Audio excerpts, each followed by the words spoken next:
8 of her taking unnecessary money out of my daughter's pocket. Basically, I have a daughter, Emily, 16F, from a previous marriage.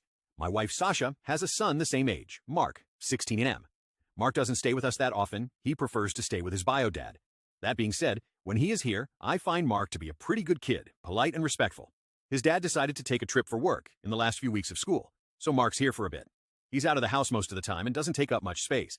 He does get kind of grumpy when there's too much going on around him, especially noise. But for that, his favorite thing are these expensive noise-canceling headphones, which he almost always has with him, a present from his dad. Emily's school has already finished, so she's home. The problem is that the room Mark is sometimes has miscellaneous items put in when he's not here, and therefore, Emily seems to think it's fair game to go through his stuff. I've told her to stop, but Sasha hasn't been taking it seriously, Mo, saying that most of Mark's stuff is easy to replace. The big problem happened when Mark accidentally left his headphones in his room, and Emily accidentally snapped them. Mark found out when he came home from school and flipped. He shouted at her, saying she was spoilt without anything to back it up, loud enough that my wife and I heard it from the other room.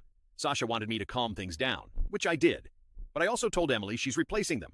Thing is, Mark's dad offered to have someone get him a new pair immediately, and that it wasn't a problem. I said Emily would pay him back, and I'm sticking with it. Emily and Sasha think that's unfair since Mark's dad can afford to buy 10 more. But I don't think you get to break someone's stuff and not pay for it.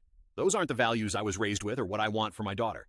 That being said, I do realize in this case it's kind of unnecessary and there may be better ways for her to make it up to him.